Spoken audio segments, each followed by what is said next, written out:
Yeah, so it's, let's see, what is it? It's May 22nd. I'm still here.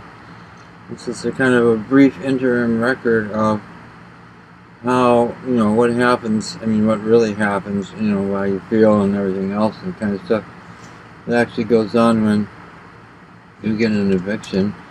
I suppose this is for the few people in America who haven't been evicted yet and don't know what it's all about.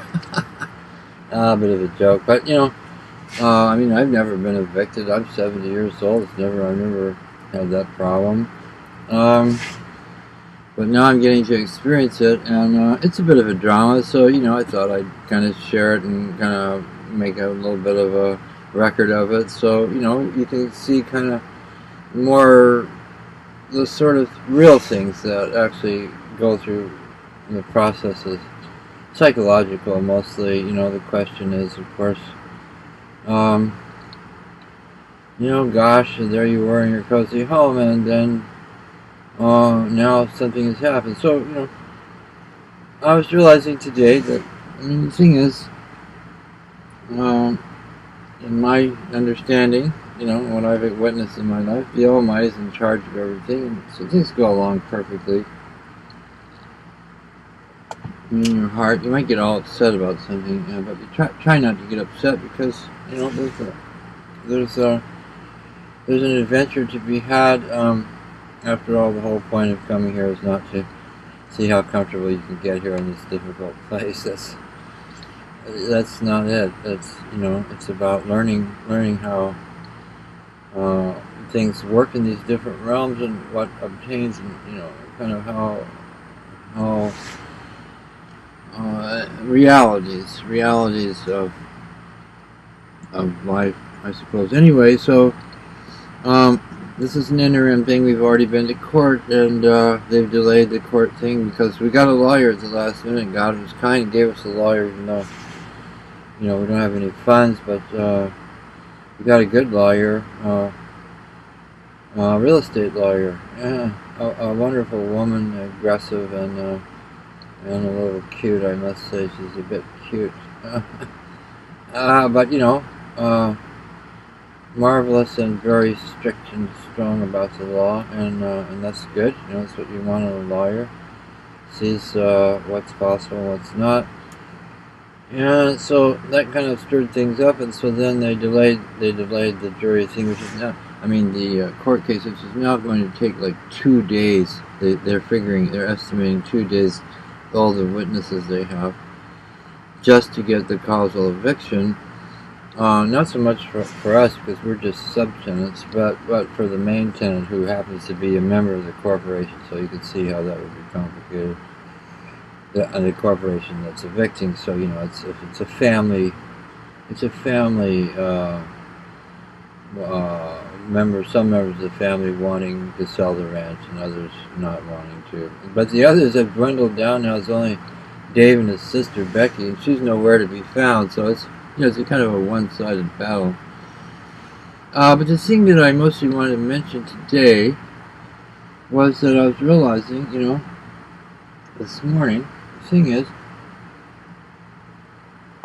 the Almighty is perfectly capable of handling little things like this, and having, and is not short of resources. So, because it looks like, we have no place to go, nothing to do, and that's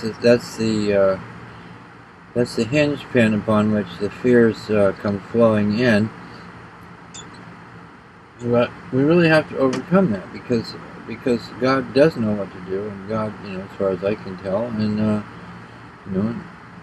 that's the way of it. Is that's how it is. So there's not going to be any what will we do thing. We may not know what we're doing, but the Almighty will know, and will take us to wherever we need to go to have whatever learning experience that we need to have. And so we really should be, I remember reading when I was a kid in the Quran, they were saying, that the Muslims, or hearing someone say that when the Muslims, when something good happens, they say, praise be to God, and when something bad happens, they say, praise be to God. So that was a bit much for me. I said, why would you do that?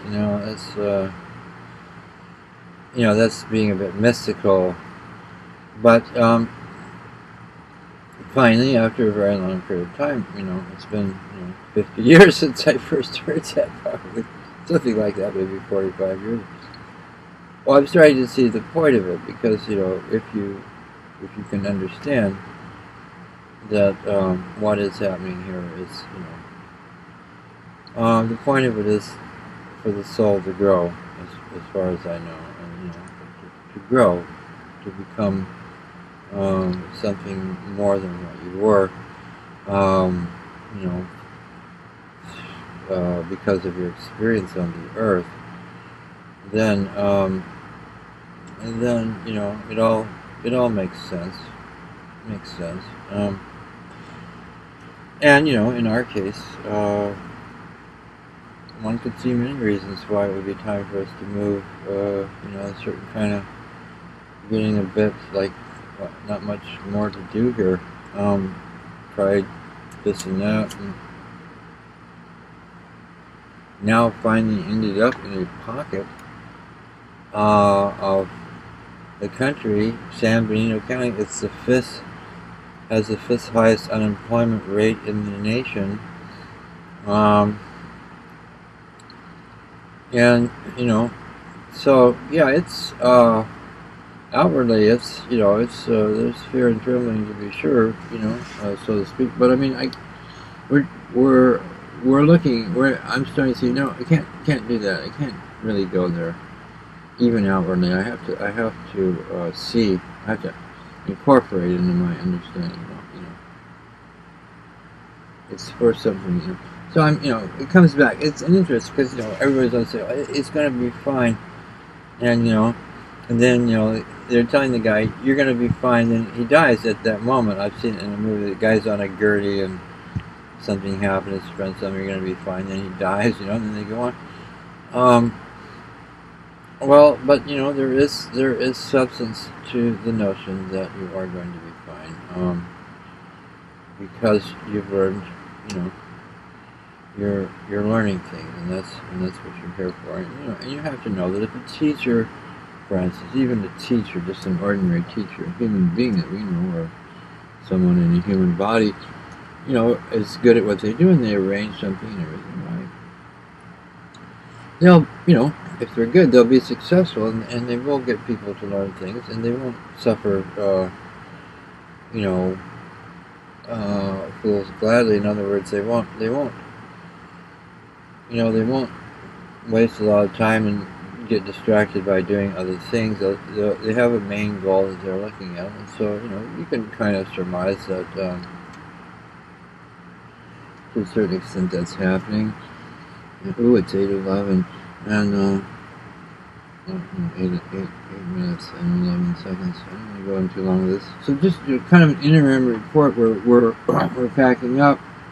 They say we have nowhere to go. That we can see, and we have two offers, one from Florida and one. I don't want to go to Florida. And the person is a wonderful person, but a little bit,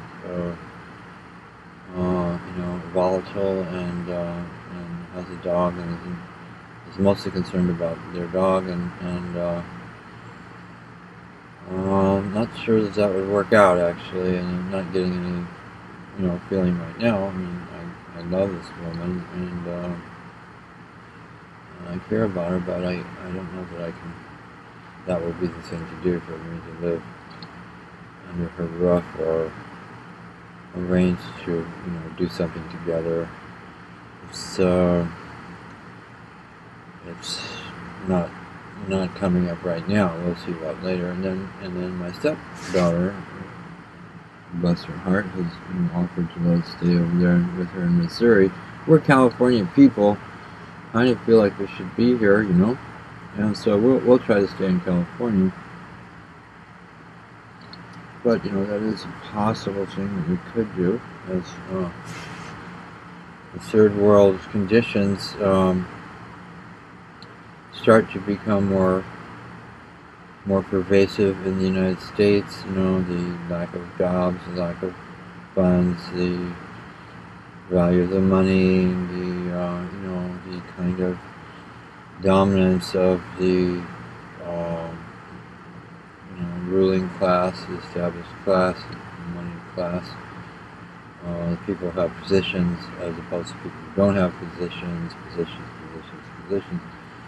But, we have a position too, don't we? We have a position that, well, I won't say it's a position, but I mean, at least we hope to be an example of someone who's actually in an excellent, I'm very lucky, and I'm in a very lucky position because I know there's a God. I actually do. And I've experienced some things on the other side, and some things here, and but quite a few, several things on the other side. So there's no question. And I've had proof that God exists, strong proof, convincing proof for sure. And no, I haven't seen God, and because you have to understand, when I think about God is, God created the forms, and so why would you create something and then be trapped by what you created? I mean, God doesn't have a form, so there is no form, as far as I know. God might. I don't know what God might do. It's over my head. Come on, but does what He does, is what He is. It's a spiritual remark. It doesn't make any sense to your mind, but spiritually it makes sense. It is. So anyway, that's about that. I don't want to babble on.